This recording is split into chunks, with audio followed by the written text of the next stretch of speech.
Welcome back to the Hood Kitchen, the Polak Kitchen. So what we're gonna do today is we're gonna make tempura shrimp. And I'm not even gonna call them shrimp because these things are colossal. As a matter of fact, they're not colossal, they're prawns. They're so big, I can't even describe it. We've diversified what we have in here. So we have the Argentina shrimp and these regular colossal shrimp. So we have the red and the gray. But when it comes down to it, when they get in that grease, they don't know what color they are. So this is how we're gonna begin. So what I'm gonna do is show you what I use. First of all, for my grease, I use peanut oil every time that I cook shrimp or seafood, for that matter, because the burn rate is much higher than it is with vegetable oil, canola oil, or various other oils, especially olive oil. That's recommended mostly for salads. So what we have is a roux or a sauce, and I'm going to show you the ingredients used in that. I did it in part one, but we had some issues. I'm going to put part one and part two on, but you'll see what I did. So we basically, for my West Indian descendants, we use a Scotch bonnet pepper sauce, which gives it a kick. A generic buffalo wing sauce, which I also add Texas Pete. We have a coconut oil to simmer it down to kind of cut the intensity of the heat. And of course, I incorporate Old Bay garlic powder, onion powder, and good old Texas Pete. The last thing I use in the roux is a ground ginger, just a shake or two of that. So basically what we do, we don't use buttermilk or any of those expensive ingredients. We use 2 cups of water to about 4 cups of whatever self-rising flour or anything or any bread that you choose to use, and we incorporate all those ingredients and mix it up until it's a consistency of, I say mud, but we don't want to say mud when we're talking about food, but it's a thickness that you want to make your tempura. So what we basically do, and since this is the Hood Kitchen, I didn't want to use a bag and I don't have gloves on, but what we're going to do, we're going to dredge our dry, patted down shrimp into the dry, into the wet, and into the good pan. Always want to check your pan, make sure your oil's hot. So we're always going to dip the wet batter, and when you see the sizzle, as you do, it's ready. So I believe cleanliness is next to godliness. We're going to use Lysol, and this is not any new concept.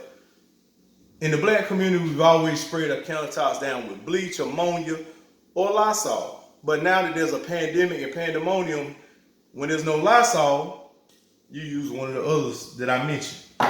But I have Lysol, so I'll pre-spray it. So we're in good hands. So we're now going to take the dry shrimp or prawns, as I said, put them into the dry batter or flour, because it's not a batter technically. We don't want to over compensate with flour, with dry flour. So what we do, we take from the dry state to the wet state to what I call the hot state, and let them float. It's a simple process. No buttermilk needed. You see the simple ingredients. We throw them into the pan.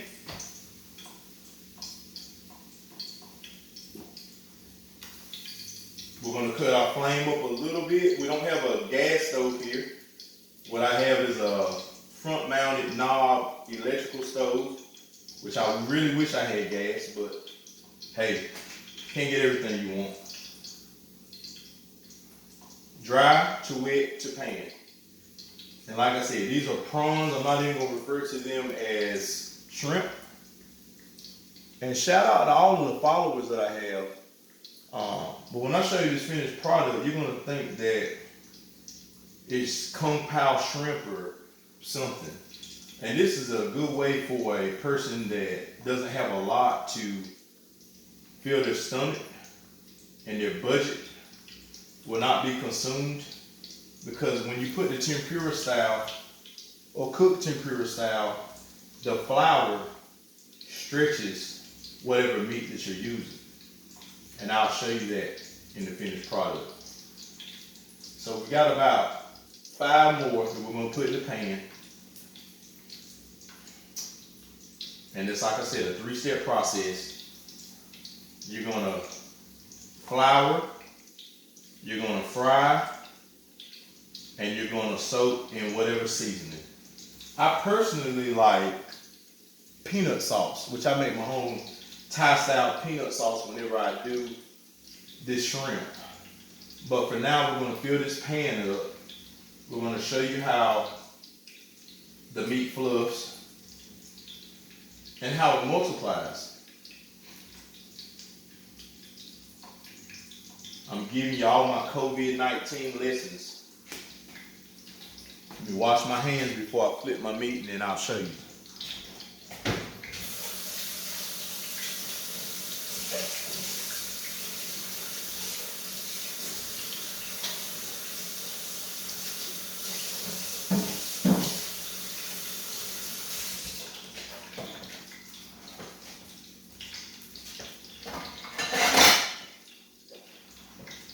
The last phase is to prepare a plate with a paper towel.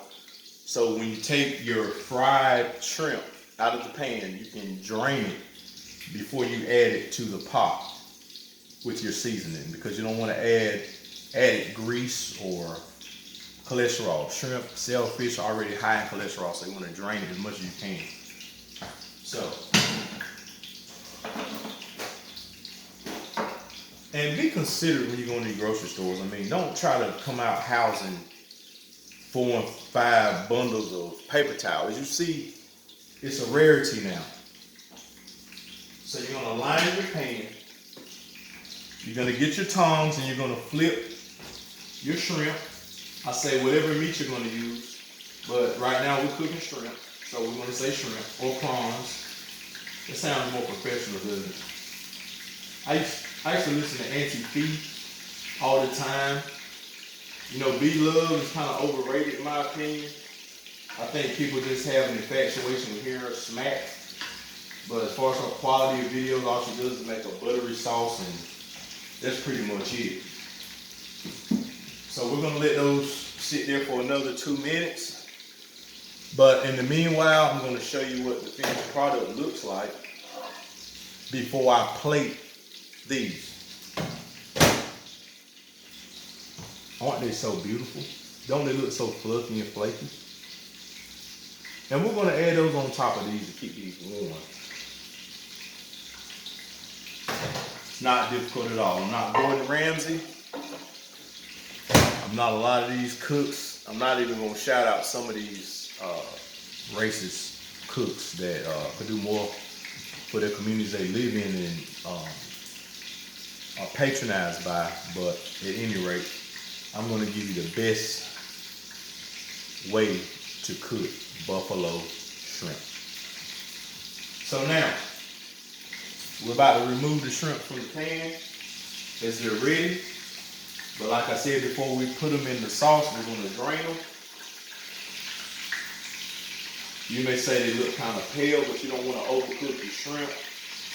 It's gonna sit in the roux and marinate for about 2 more minutes. But I mean, these things are ready to eat right now.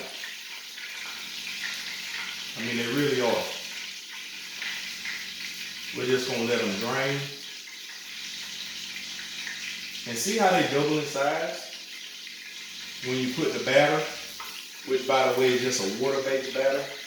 You don't need the buttermilk. You don't need all the high-end condiments that these chefs may say you may need. And this is what they look like. Don't they look great? Once we let them sit for about a minute, I'm gonna toss them, and then you'll see what the finished product looks like.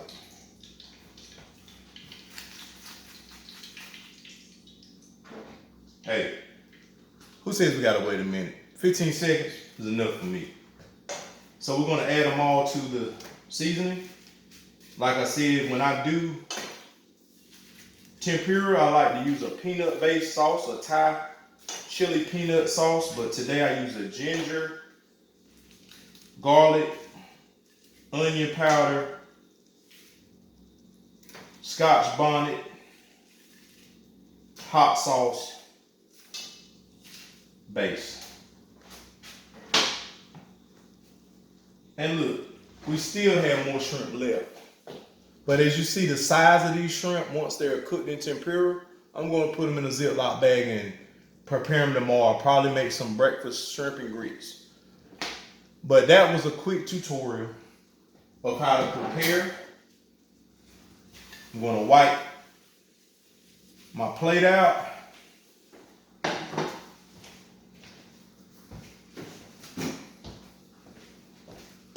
Cut my grease off.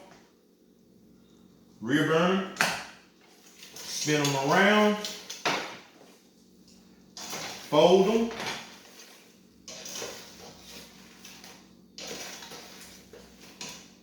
And last step is to plate them.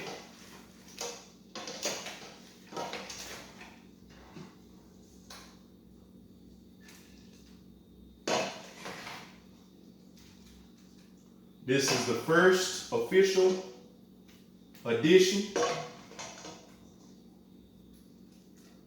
of the Polak Kitchen. Glad you were able to watch. Hope you learned and hope you enjoyed. See you on the next venture.